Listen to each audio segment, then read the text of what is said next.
राधे राधे, जय श्री कृष्ण। हमारी संस्कृति चैनल पर आपका स्वागत है। सबसे पहले बोलिए भगवान श्री हरि विष्णु की जय। हम सब पर भगवान विष्णु की कृपा सदैव बनी रहे। हम पुरुषोत्तम मास महात्म्य सुन रहे हैं। आज हम अध्याय 19 सुनेंगे। कल के अध्याय में हमने जाना कि सुदेव के करुण पुकार पर भगवान श्री कृष्ण ने ब्राह्मण पुत्र सुखदेव के प्राण लौटा दिए, जिससे ब्राह्मण दंपति अत्यंत हर्षित हुए।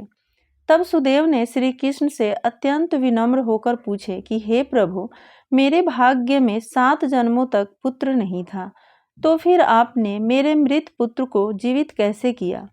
आज के अध्याय में हम जानेंगे कि भगवान श्री कृष्ण ने सुदेव के मन में उत्पन्न संदेह को कैसे दूर किया। तो आइए पुरुषोत्तम मास महात्म्य के इस दिव्य कथा में आगे बढ़ते हैं। ऋषियों की सभा में गंभीर शांति छाई हुई थी। सभी मुनि अग्नि के चारों ओर बैठे सूत जी की ओर एकाग्र दृष्टि से देख रहे थे। उनके हृदय में एक ही जिज्ञासा थी, उस अद्भुत घटना का रहस्य जानना जिसमें एक मृत बालक पुनः जीवित हो उठा था। नारद जी ने विनम्रता से कहा, हे प्रभु, उस तपस्वी ब्राह्मण सुदेव को भगवान विष्णु ने क्या उत्तर दिया, कृपा करके विस्तार से बताइए।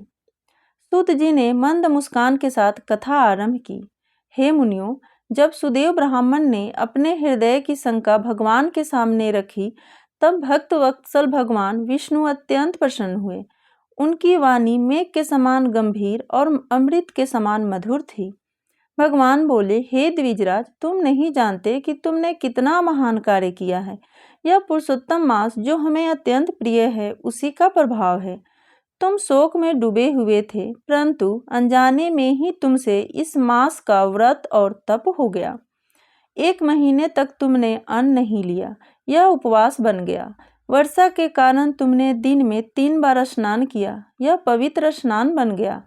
और शोक में डूबे रहकर तुमने संसार से विरक्ति धारण की, यह महान तप बन गया। हे ब्राह्मण, इस पुरुषोत्तम मास का प्रभाव इतना महान है कि यदि कोई एक दिन भी इसका व्रत करे तो उसके अनंत पाप नष्ट हो जाते हैं। देवताओं ने भी इसके महात्म्य को तौलने का प्रयास किया, परंतु सभी साधन इसके सामने हल्के सिद्ध हुए।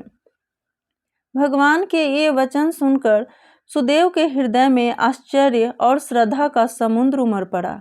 उसे समझ आ गया कि जो कुछ हुआ वह केवल भगवान की कृपा और पुरुषोत्तम मास की महिमा से ही संभव था। इसके बाद भगवान विष्णु गरुड़ पर आरूढ़ होकर वैकुंठ को प्रस्थान कर गए।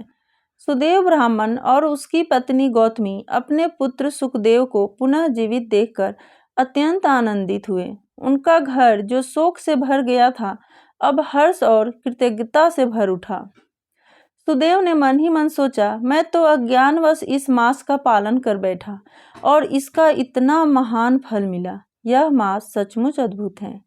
तब से वह हर वर्ष श्रद्धा और भक्ति से पुरुषोत्तम मास का पालन करने लगा। जप, तप, हवन और भगवान की पूजा में उसका मन रम गया। उसने क्रम फल की इच्छा त्याग कर केवल भक्ति मार्ग को अपना लिया। समय बीतता गया। सुदेव और गौतमी ने अपने पुत्र के साथ सुखपूर्वक जीवन व्यतीत किया।